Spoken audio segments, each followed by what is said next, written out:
Friends, welcome to your YouTube channel maths coach.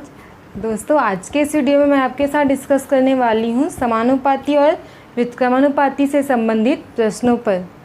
ये प्रश्न जो होते हैं कॉम्पिटिटिव जो एग्ज़ाम्स होते हैं उस पर बहुत ज़्यादा पूछे जाते हैं ये वाले क्वेश्चंस, ठीक है। साथ ही साथ बोर्ड एग्जाम्स में भी इसके क्वेश्चंस पूछे जाते हैं। आज के इस वीडियो में मैं इन्हीं क्वेश्चंस के एज अ बोर्ड एग्ज़ाम में लिखने के पैटर्न बताऊँगी, साथ ही साथ आपके कॉम्पिटिटिव एग्ज़ाम के लिए इसी क्वेश्चंस के शॉर्ट ट्रिक्स भी मैं आपको बताने वाली हूँ। तो चलिए बिना देर के हम अपना शुरू करते टॉपिक। आज के इस वीडियो में हम देखने वाले हैं समानुपाती संबंध और व्युत्क्रमानुपाती संबंध, ठीक है। समानुपाती संबंध दो राशियों के बीच ऐसा संबंध होता है कि अगर हम एक राशि की वैल्यू को बढ़ाते हैं तो दूसरी राशि भी बढ़ती है, और अगर एक राशि की वैल्यू को कम करते हैं तो दूसरी राशि भी कम हो जाती है। तो दोनों हम बोल सकते हैं कि ये दोनों के बीच संबंध है वो एक समानुपाती संबंध है। जैसे कि एग्जाम्पल अगर मैं लिखूं,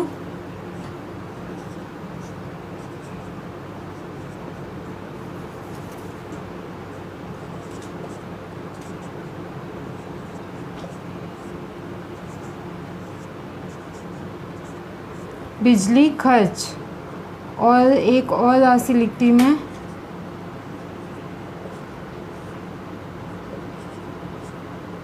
बिजली बिल। समानुपातिक संबंध है बिजली का खर्च और बिजली का बिल, ठीक है। इन दोनों के बीच अगर हम देखते हैं तो जैसे मैं बिजली का खर्च करना ज़्यादा बिजली के खर्च को बढ़ाती हूँ तो बिजली का बिल भी उतना ही बढ़ेगा। अगर मैं बिजली के खर्च को कम करती हूँ तो बिजली का बिल भी उतना कम होगा, है ना। मतलब ये दोनों डिपेंड है एक दूसरे के ऊपर, एक साथ रहेंगे, बढ़ेंगे तो दोनों, कम होंगे तो दोनों, ठीक। तो ये दोनों के बीच जो संबंध होगा वो हमारा कहलाएगा समानुपातिक संबंध। ये इसके जस्ट अपोजिट होता है हमारा व्युत्क्रमानुपाती संबंध। व्युत्क्रम मतलब उल्टा होना चाहिए एक दूसरे का। अगर हम एक राशि को बढ़ाएं तो दूसरी राशि घट जानी चाहिए, अगर हम दूसरी को बढ़ाएं तो पहली राशि घटनी चाहिए। इसके लिए अगर मैं एग्जाम्पल लूँ तो मुझे कुछ काम करवाना है तो उसमें अगर मैं लेती हूँ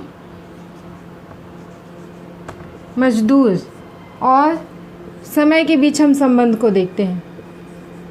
किसी काम को करवाने के लिए मजदूर और समय के बीच के संबंध को हम देखते हैं।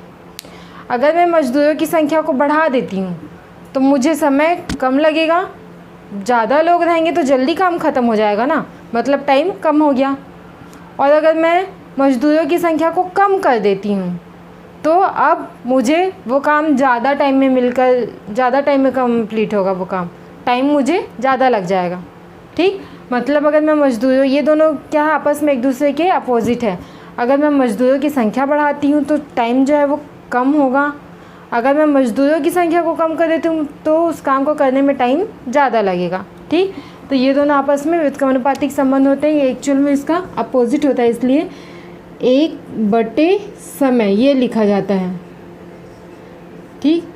अब ये देखो कि जो मजदूर की संख्या है और वो समय दोनों अपोजिट है, ये आपका व्युत्क्रमानुपाती संबंध है।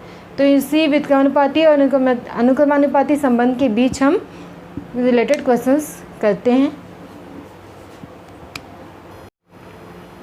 दोस्तों, यहाँ पे मैंने व्युत्क्रमानुपाती से रिलेटेड क्वेश्चन लिया है, ठीक है। क्वेश्चन है हमारा, किसी काम को 25 व्यक्ति जो है वो 6 घंटे प्रतिदिन काम करके 9 दिन में ख़त्म करते हैं, ठीक है।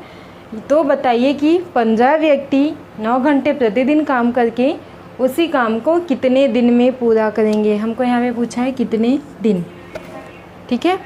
तो ये जो है एक्चुअल में इसमें संबंध हमारा बनेगा व्यक्ति और काम करने में लगा समय। व्यक्ति और काम करने में लगा समय, ये एक्चुअल में संबंध कौन सा है, व्युत्क्रमानुपाती है। व्यक्ति बढ़ेगा तो समय कम होगा, अगर व्यक्तियों की संख्या कम कर देंगे तो समय ज़्यादा लगेगा। चलिए इसको मैं 10th क्लास के बेस पे बता रही हूँ, इसलिए मैं इसका थोड़ा सा लंबा प्रोसेस बताऊँगी, मतलब उसको लिखने का तरीका बताऊँगी, नहीं तो इसका बहुत शॉर्ट ट्रिक भी होता है, ठीक है। क्वेश्चन को हम पहले देखते हैं। पहला फर्स्ट केस, इसमें 2 केस दिखेगा, 25 व्यक्ति वाला, 15 व्यक्ति वाला। तो फर्स्ट केस के अकॉर्डिंग क्या बोल रहा है, 25 व्यक्तियों को 6 घंटे प्रतिदिन के हिसाब से कितने दिन काम करते हैं, 9 दिन। मतलब फर्स्ट केस में ये क्या बोल रहा है,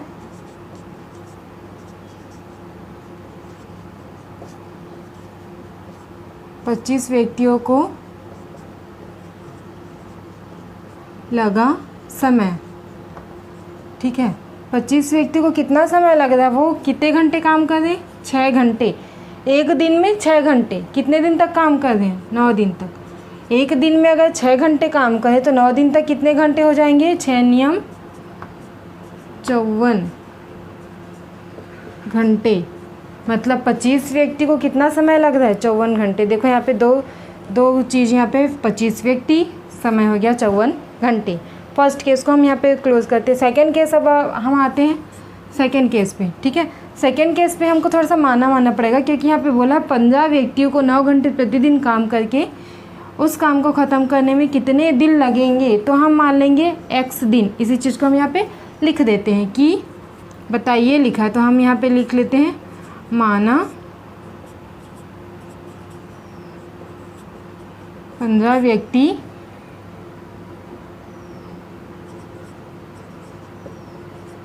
नौ घंटे प्रतिदिन काम करके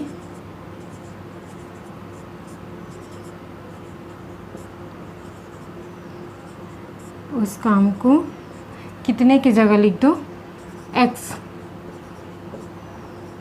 दिन में पूर्ण करते हैं, ठीक है। मतलब 15 व्यक्ति 9 घंटे प्रतिदिन काम करके उस काम को x दिन में पूर्ण करते हैं। अब इसी सेकंड वाले केस को भी हम इस रूप में लिख लेते हैं। मतलब ये सेकंड केस में क्या बोल रहा है, 15 व्यक्ति को लगा समय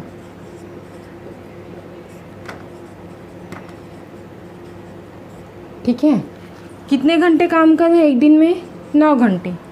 एक दिन में 9 घंटे, कितने दिन तक काम करेंगे हमने माना, x दिन। तो सेम जैसे कि यहाँ पे एक दिन में 6 घंटे, कितने दिन तक काम करते हैं, 9 दिन, इसलिए दोनों का गुणा। तो एक दिन में 9 घंटे, कितने दिन तक, x दिन तक, इसलिए दोनों का गुणा। इतना घंटे, 9x घंटे, ठीक है। मतलब 15 व्यक्ति को लगा समय कितना हो गया, 9x घंटे। यहाँ पे भी दो चीज़, 15 व्यक्ति, समय हो गया 9x, ठीक है। अब यहाँ पे हम लिखते हैं, देखो अब इसको हम अरेंज करते हैं समानुपातिक रूप में, ठीक। फर्स्ट का व्यक्ति, फर्स्ट केस में व्यक्तियों की संख्या, या फिर व्यक्ति लिख लेते हैं, अनुपात सेकेंड में, फर्स्ट में व्यक्ति अनुपात सेकेंड में व्यक्ति, या फिर व्यक्तियों की संख्या भी आप लिख सकते हो। फर्स्ट में व्यक्ति, सेकेंड में व्यक्ति। अब उसके बाद दिए होता है समानुपात। अब इसके बाद जो हम राशि लिखते हैं वो हमको थोड़ा सोचना पड़ेगा, क्योंकि वो समानुपाती के लिए अलग और व्युत्क्रमानुपाती संबंध के लिए अलग होता है। जैसे यहाँ पे व्यक्ति और समय, ये दोनों आपस में क्या है, व्युत्क्रमानुपाती है। इसलिए यहाँ पे अगर मैं देखो, यहाँ फर्स्ट व्यक्ति सेकंड व्यक्ति, अगर यही चीज़ अगर समानुपाती होता तो यहाँ पे मैं फर्स्ट समय सेकंड समय लिखती, लेकिन ये केस व्युत्क्रमानुपाती है, इसलिए यहाँ पे मैं फर्स्ट का समय ना लिख करके यहाँ पे मैं लिखूँगी सेकंड केस का समय अनुपात फर्स्ट केस का समय। देखो ये जो फर्स्ट व्यक्ति था उसको समय के साथ व्युत्क्रमानुपातिक संबंध है, व्यक्ति और समय का व्युत्क्रमानुपातिक संबंध है, इसलिए मैंने यहाँ पे जो संख्या था फर्स्ट केस का समय सेकंड केस का समय वो उल्टा हो जाएगा, ठीक। यहाँ पे फर्स्ट सेकंड था, लेकिन यहाँ पे क्या हो गया, सेकंड और फर्स्ट हो गया। अब इसी चीज़ को लिख देते हैं। पहले के अकॉर्डिंग व्यक्ति कितने हैं, 25 अनुपात, सेकंड के अकॉर्डिंग व्यक्ति 15 समानुपात, सेकंड के अकॉर्डिंग समय कितना है 9x अनुपात, फर्स्ट के अकॉर्डिंग समय कितना है 54 घंटे। अब इसको लिख लो, 25/15 बराबर 9x/54। देखो ये ऑटोमेटिकली अरेंज हो गया, व्यक्ति और समय अपोजिट आ गया ना, मतलब ये इस फॉर्म में आ गया। यहाँ पे एक है समानुपातिक 1/, वाला जो बताई थी ना, इस केस में आ गया व्युत्क्रमानुपात में। देखो 25 व्यक्ति और उसका समय यहाँ नीचे आ गया, इसलिए मैं उसको थोड़ा चेंज करना पड़ता है। हर क्वेश्चन में आप ऐसा कर सकते हो, ठीक है। व्युत्क्रमानुपाती है तो पलट देना, समानुपाती है तो वैसे ही रहेगा। अब इसको हमको x की वैल्यू निकालनी है, तो बाकी को सबको दे सॉल्व कर लो। जैसे ये कट गया 5 × 15, 5 × 25, 9 × 9, 9 × 6 = 54। देन x की वैल्यू निकल जाएगी 5/3 गुणित 6, मतलब ये हो जाएगा 3 दूनी 6, तो ये हो गया 10 दिन, आगे आंसर हमारा, मतलब 15 व्यक्ति को 9 घंटे प्रतिदिन काम करके उस काम को ख़त्म करने में x दिन लगेंगे। ये लास्ट लाइन आप यहाँ पे लिख सकते हैं। दोस्तों ये वही क्वेश्चन है जिसको अभी मैंने क्लास 10 के बेस से बताया है। अभी उसी क्वेश्चन को मैं आपको एज अ कम्पिटिटिव एग्ज़ाम के रूप में बता रही हूँ, ठीक है। उसका फॉर्मूला सिंपल सा होता है, व्यक्ति गुणित दिन गुणित समय बट्टा काम। यहाँ पे भी व्यक्ति गुणित दिन गुणित समय बट्टा काम। जैसे कि 2 केस होता है। पहले केस में व्यक्ति समय, ये हो गया हमारा व्यक्ति, ये हो गया हमारा समय, ये हो गया हमारा दिन। सेकेंड केस में भी व्यक्ति दिया है, समय दिया है, हमको क्या याद करना है, दिन। इसी प्रकार हर प्रकार के क्वेश्चंस में सेकेंड पार्ट में या तो वो दिन या व्यक्ति या समय किसी भी एक चीज़ को मिस कर देगा और उसको हम x मान लेंगे और सॉल्व कर लेंगे।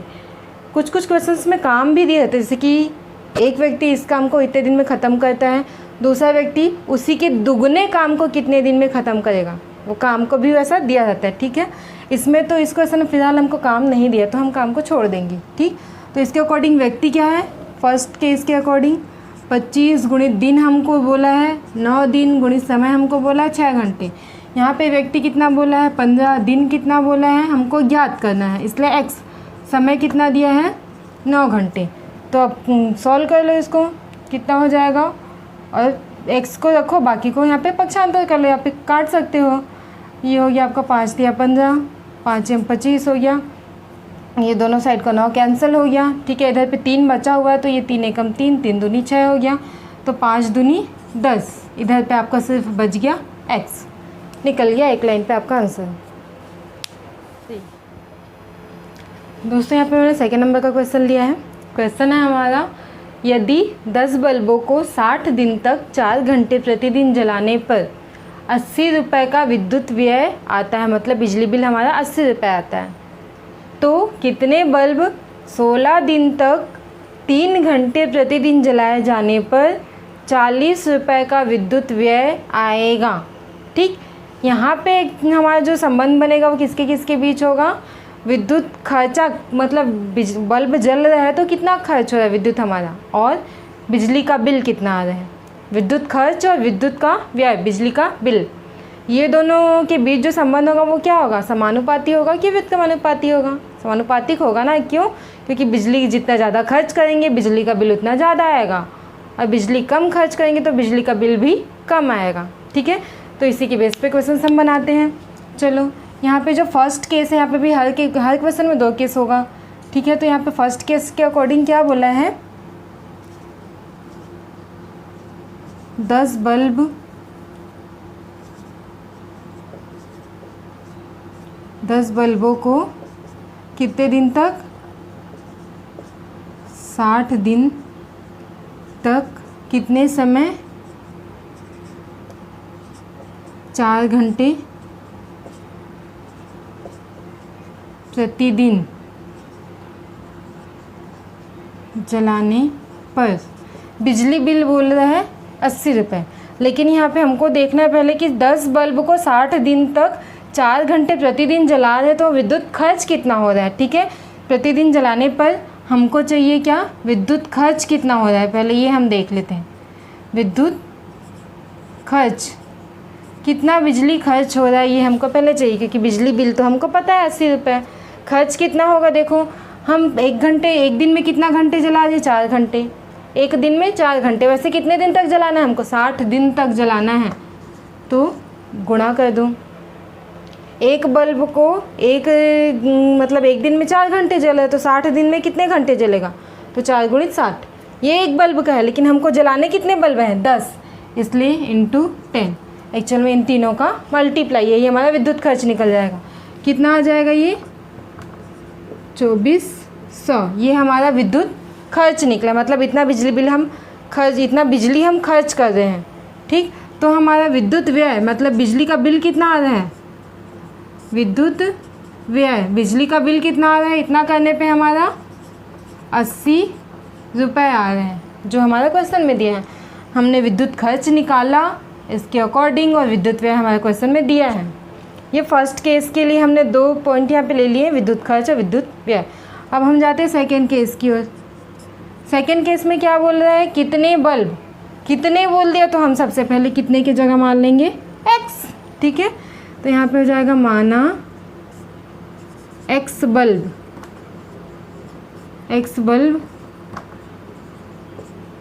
एक्स बल्बों को, ठीक है, एक्स बल्बों को कितने दिन तक, 16 दिन तक, कितने घंटे, 3 घंटे प्रतिदिन जलाने पर। ये फिर से विद्युत व्यय दिया है, मतलब बिजली का बिल दिया है। हम क्या निकालेंगे पहले, विद्युत खर्च। विद्युत खर्च कितना हो रहा है हमारा, है ना, विद्युत खर्च कितना हो रहा है हमारा, इसको सामने लिख लो, ज़्यादा बेटर है। जलाने पर विद्युत खर्च कितना होगा, विद्युत खर्च होगा हमारा, कितने घंटे जल रहे हैं, 3 घंटे, कितने दिन तक, 16 दिन तक। एक बल्ब अगर इतना टाइम ले, इतना खर्च कर रहा है, तो हमको कितने बल्ब जलाने हैं, एक्स बल्ब, इसलिए एक्स, ठीक है। कितना हो गया ये, 48 एक्स, ठीक है। तो ये हमारा विद्युत खर्च हुआ, तो इसका विद्युत व्यय, बिजली का बिल कितना आया है, विद्युत व्यय, बिजली बिल कितना आया है, कितना दिया है, 40 रुपये, 40 रुपये। इतना खर्च किया हमने बिजली, तो हमको बिल 40 रुपये मिला, ठीक। अब यहाँ पे जो मैंने बोला, सामने को दोनों का फर्स्ट लिख देना, मतलब पहले का विद्युत खर्च और दूसरे का विद्युत खर्च, इसको अरेंज करना है हमको। तो फर्स्ट के अकॉर्डिंग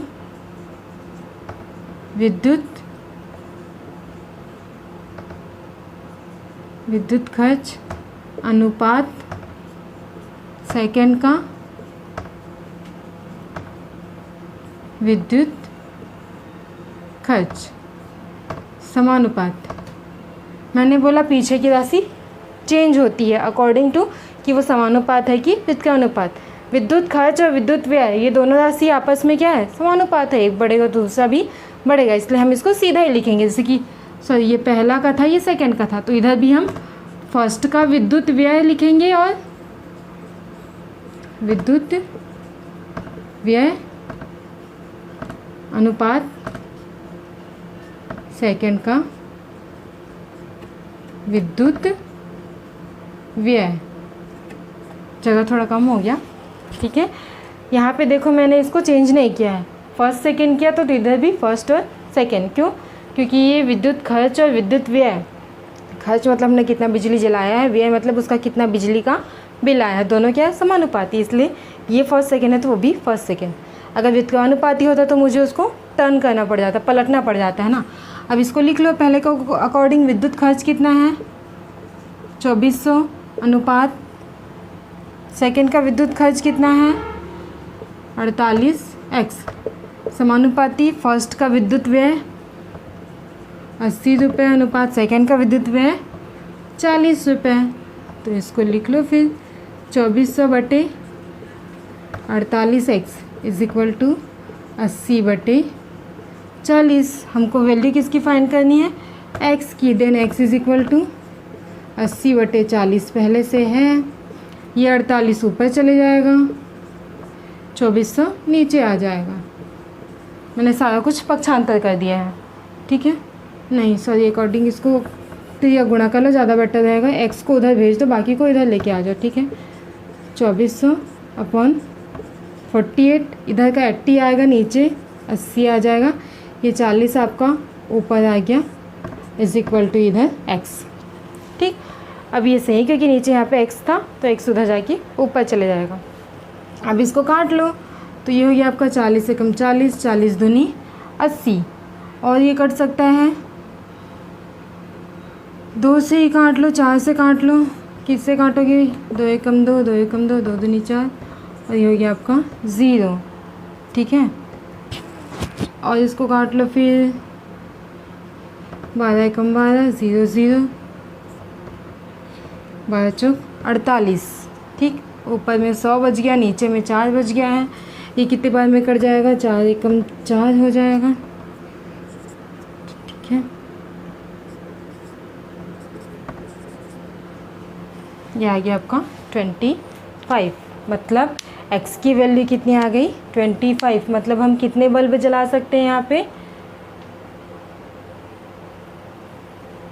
25 बल्ब जला सकते हैं। जो कोई यहाँ पे भी इसी क्वेश्चन को मैं शॉर्ट ट्रिक से बता रही हूँ आपको। यहाँ पे भी क्या हो रहा है, जैसे कि हमने पिछले क्वेश्चन को क्या देखा था, व्यक्ति, समय, दिन, तो यहाँ पे बल्ब है तो उसको हमने बस फॉर्मूला वही रहेगा, क्वेश्चन के अकॉर्डिंग चेंज कर लेना है। नीचे काम था तो नीचे हमारा यहाँ पे आ गया व्यय, बिजली का बिल, और व्यक्ति की जगह आ गया यहाँ पे बल्ब, बाकी सारे चीज़ वही हैं। ठीक है, इसके अकॉर्डिंग अगर क्वेश्चन बनाते हैं तो बल्ब कितने हैं 10, समय कितना है, कितने दिन बोला है, समय बोला है 4 घंटे, दिन बोला है 60, बिजली का बिल कितना आ रहा है 80 रुपये, इज इक्वल टू इधर पे बल्ब हमको नहीं पता तो x मान लेंगे, समय कितना लग रहा है 3 घंटे, दिन कितना है 16 दिन तक, व्यय कितना आया है 40 रुपये। बस अब इसको बाकी को पक्षांतर करो, x की वैल्यू फाइंड कर लो। तो ये आपका इधर आके कितना हो जाएगा, कट रहा है काट दो, 8 3 6 और ये हो गया 0, मतलब इधर हो गया आपका 30 रुपीज़। उधर कितना हो गया, इधर पे भी कट रहा है कुछ, ये हो गया 4 चौक 16, 4 दाम 40, इधर हो गया आपका x 12/10। तो पक्षांतर कर दोगे तो ये हो जाएगा 30 गुणित 10/12 इज इक्वल टू x। तो ये हो गया आपका 300/12, 12 दूनी 24, यहाँ पे बच गया आपका 6, 12 पंचे 60। देन यहाँ पे निकल गया आपको x की वैल्यू 25, मतलब कितने बल्ब को हम जला सकते हैं 25 बल्ब को। बस ये आपका इजी वे में आंसर आ गया आपका बहुत कम समय में। ठीक है, लेकिन ध्यान रखिए कि 10th के बच्चे इस मेथड का यूज़ ना करें, ये सिर्फ कॉम्पिटिटिव एग्ज़ाम वालों के लिए है। यहाँ पे दोस्तों मैं एक और क्वेश्चन ली हूँ। क्वेश्चन है, किसी कैंप में 120 सैनिकों के लिए 60 दिन की खाद्य सामग्री थी। ठीक है, यदि 40 दिन बाद 40 सैनिक अन्यत्र चले गए तो शेष खाद्य सामग्री बचे हुए सैनिकों को कितने दिन तक चलेगी। ठीक है, यहाँ पे है खाद्य सामग्री और व्यक्तियों की संख्या, फिर सैनिकों की संख्या। अगर कुछ खाद्य सामग्री है, अगर वहाँ पे सैनिकों की संख्या ज़्यादा होगी तो खाद्य सामग्री कम, मतलब जल्दी ख़त्म होगी ना, और सैनिकों की संख्या कम हो गई तो वही सामग्री ज़्यादा दिन तक चलेगी। मतलब ये दोनों केस क्या है, मतलब दोनों इसमें बीच संबंध क्या है हमारा, व्युत्क्रमानुपातिक संबंध है। इसके लिए थोड़ा सा लेकिन क्वेश्चन डिफरेंट टाइप का, तो हम देख लेते हैं क्या बोल रहा है। सबसे पहले 120 सैनिकों के लिए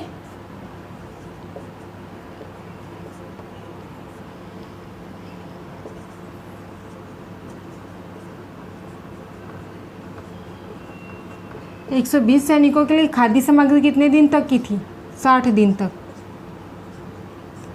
60 दिन तक थी। ठीक है, अब बोल रहे हैं 40 दिन बाद 40 सैनिक कहीं दूसरी जगह चले जाते हैं, मतलब जो 120 सैनिक थे वो 40 दिन का खाना खा चुके हैं, टोटल 60 दिन का खाना लेके गए थे। अब यहाँ पे देखो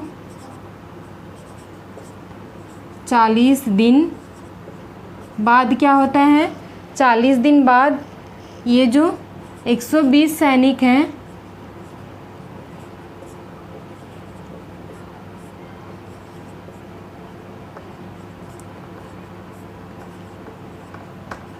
तो 20 सैनिकों के लिए खाद्य सामग्री, ये देखो 120 सैनिक खाद्य सामग्री कितने दिन का लेके गए थे, 60 दिन का, लेकिन 40 दिन तक वो खा चुके हैं, 60 दिन में 40 दिन खा चुके हैं। अब कितने दिन के लिए बचेगा, वो सिर्फ और सिर्फ 20 दिन के लिए बचा था। ठीक, मतलब 40 दिन बाद वो 120 सैनिकों के लिए कितने दिन का खाना बचा था, 20 दिन का। लेकिन क्या होता है 40 दिन बाद इन 120 में से 40 सैनिक अन्यत्र चले गए, मतलब परंतु हुआ क्या, 40 जो सैनिक हैं वो अन्यत्र चले गए, कहीं चले गए, तो बचे सैनिक कितने हैं, कितने सैनिक बच जाएंगे हमारे पास, 120 सैनिक जो थे उसमें से 40 तो चले गए, अभी कितना बच गया, 80 सैनिक अभी हमारे पास बचे हैं। तो यही पूछा है कि इन 80 सैनिकों के लिए वो जो 20 दिन का खाना, 120 सैनिकों का जो 20 दिन का खाना था, 80 सैनिकों के लिए कितने दिन तक होगा। ये आपका पहला केस था कि 120 सैनिकों के लिए जो खाद्य सामग्री 20 दिन की थी, वही खाद्य सामग्री 80 सैनिकों के लिए कितने दिन की होगी। तो मैं इसको सेकेंड केस बना के मान लेती हूँ कि बचे कितने हैं, 80 सैनिकों के लिए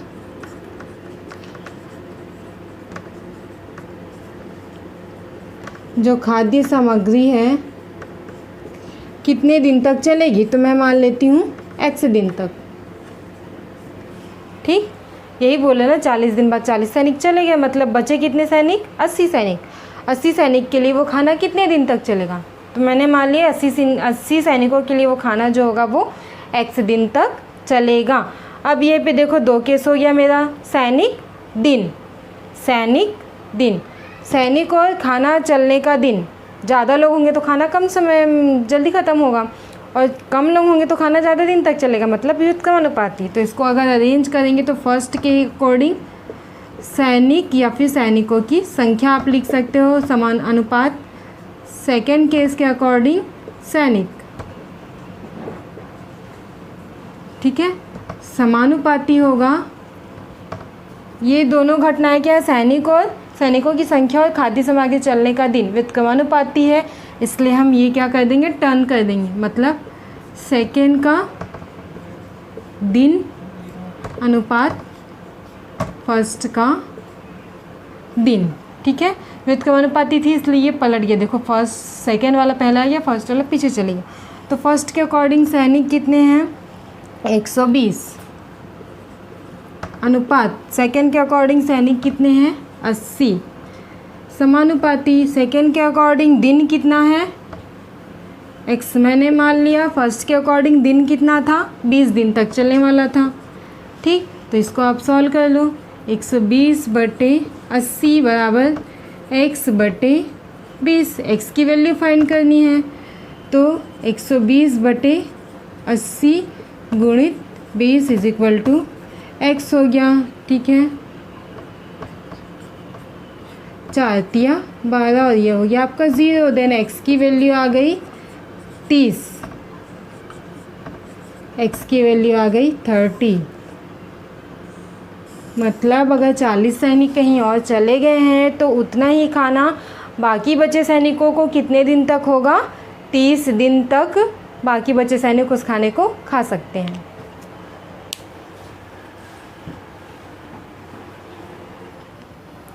चलिए फ्रेंड्स, यहाँ पे मैंने एक और क्वेश्चन लिया है। क्वेश्चन है 11 मकड़ियाँ 11 दिन में 11 जाले बनाती है, तो बताइए कि एक मकड़ी एक जाल बनाने में कितना दिन लगाएगी।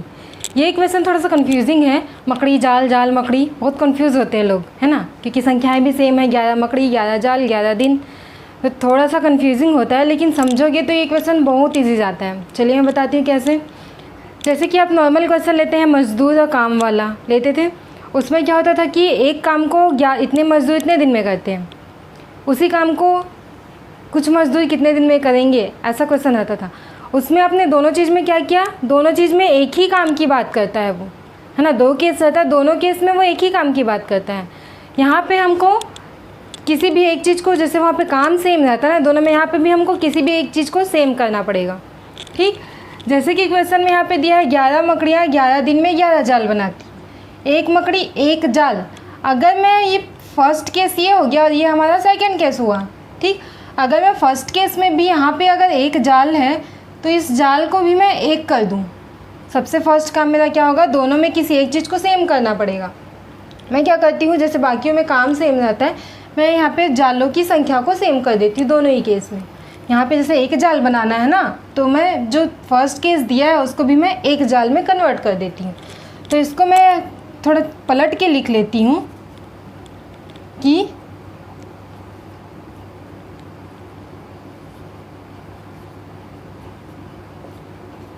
11 मकड़ियाँ, इसके अकॉर्डिंग चेंज कर लेती हूँ। यहाँ पे मकड़ी उसके बाद जाल, यहाँ पे दिन पहले दे दिया तो मैं इसको जाल के अकॉर्डिंग कर लेती हूँ। मतलब 11 मकड़ियाँ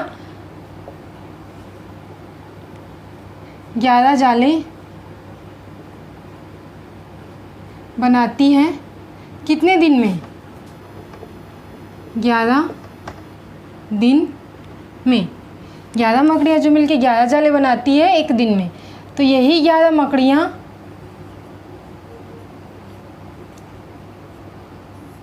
एक जाल बनाएंगी। कितने दिन में बनाएगी? 11 को इधर ट्रांसफ़र कर दो तो ये हो जाएगा 11/11, मतलब एक दिन में। एक दिन में, ठीक है। ये हमारा फर्स्ट केस के अकॉर्डिंग हो गया कि 11 मकड़ी एक जाल बनाएंगी एक दिन में। इसको अच्छे से लिख लो, ये हो जाएगा आपका एक दिन में, है ना। 11 मकड़ी एक जाल एक दिन में बनाती है। हमको पूछा क्या गया? एक मकड़ी एक जाल कितने दिन में बनाएगी? जैसे हमने बाकी क्वेश्चन में किया, हमने मान लेंगे, माना एक मकड़ी एक जाल बनाने में कितने को हमने मान लिया x दिन लगाएगी।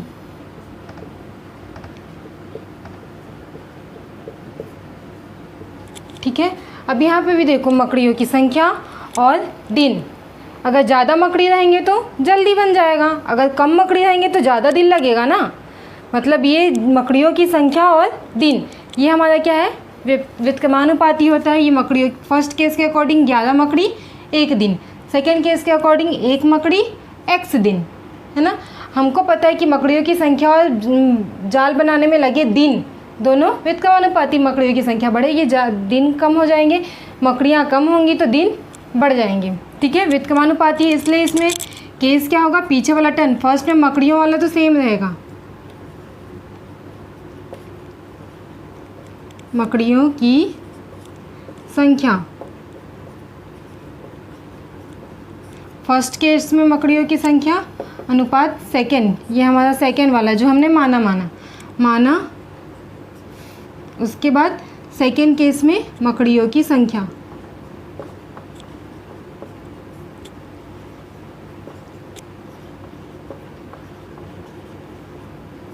अब समानुपात, चूँकि मकड़ियों की संख्या और दिनों की संख्या दोनों व्युत्क्रमानुपात है, इसलिए यहाँ पे पलट जाएगा। फर्स्ट सेकंड था, लेकिन यहाँ पे सेकंड का दिन आएगा अनुपात, फिर फर्स्ट का दिन आएगा।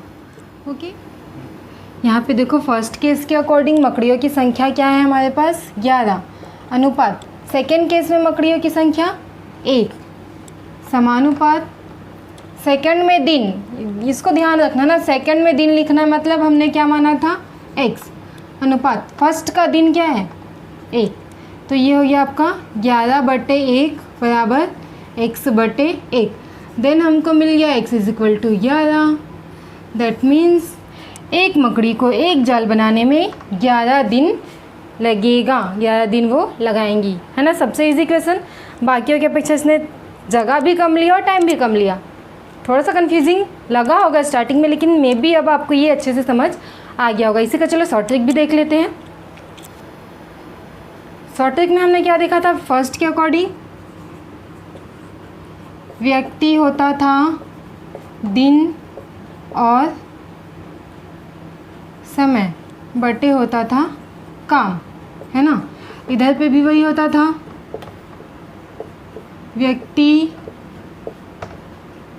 दिन समय बटे काम।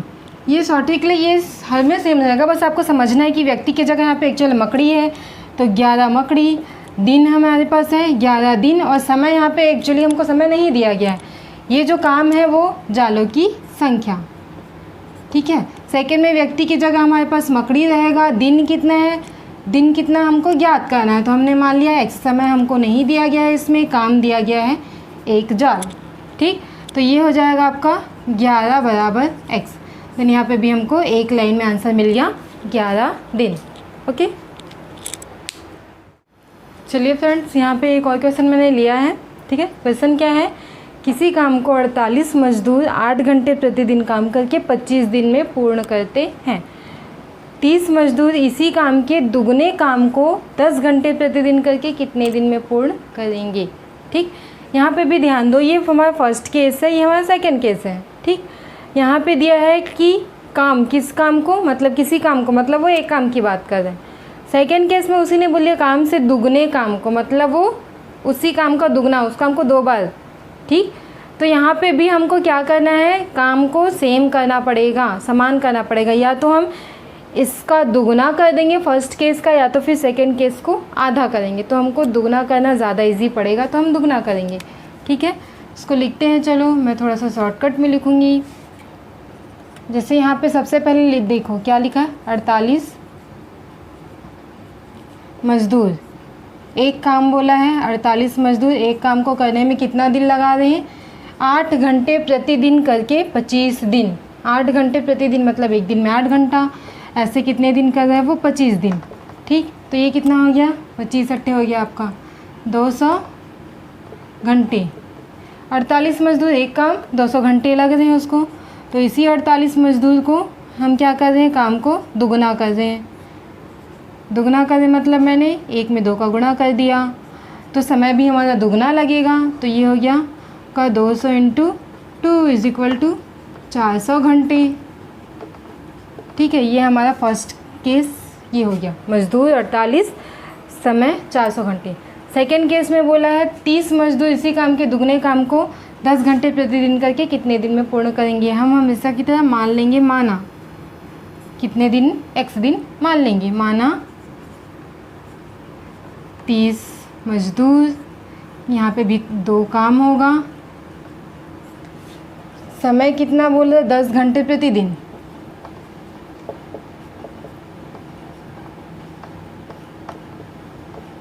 प्रतिदिन करके कितने दिन, तो हमने मान लिया x दिन में पूर्ण करेंगे।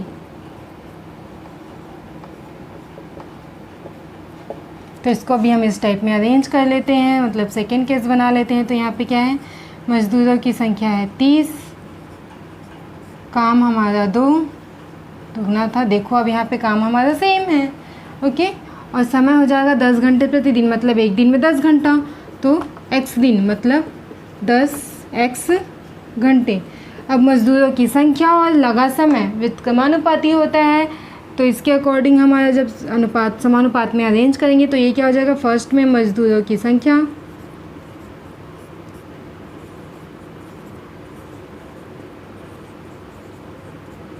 अनुपात सेकेंड केस में मज़दूरों की संख्या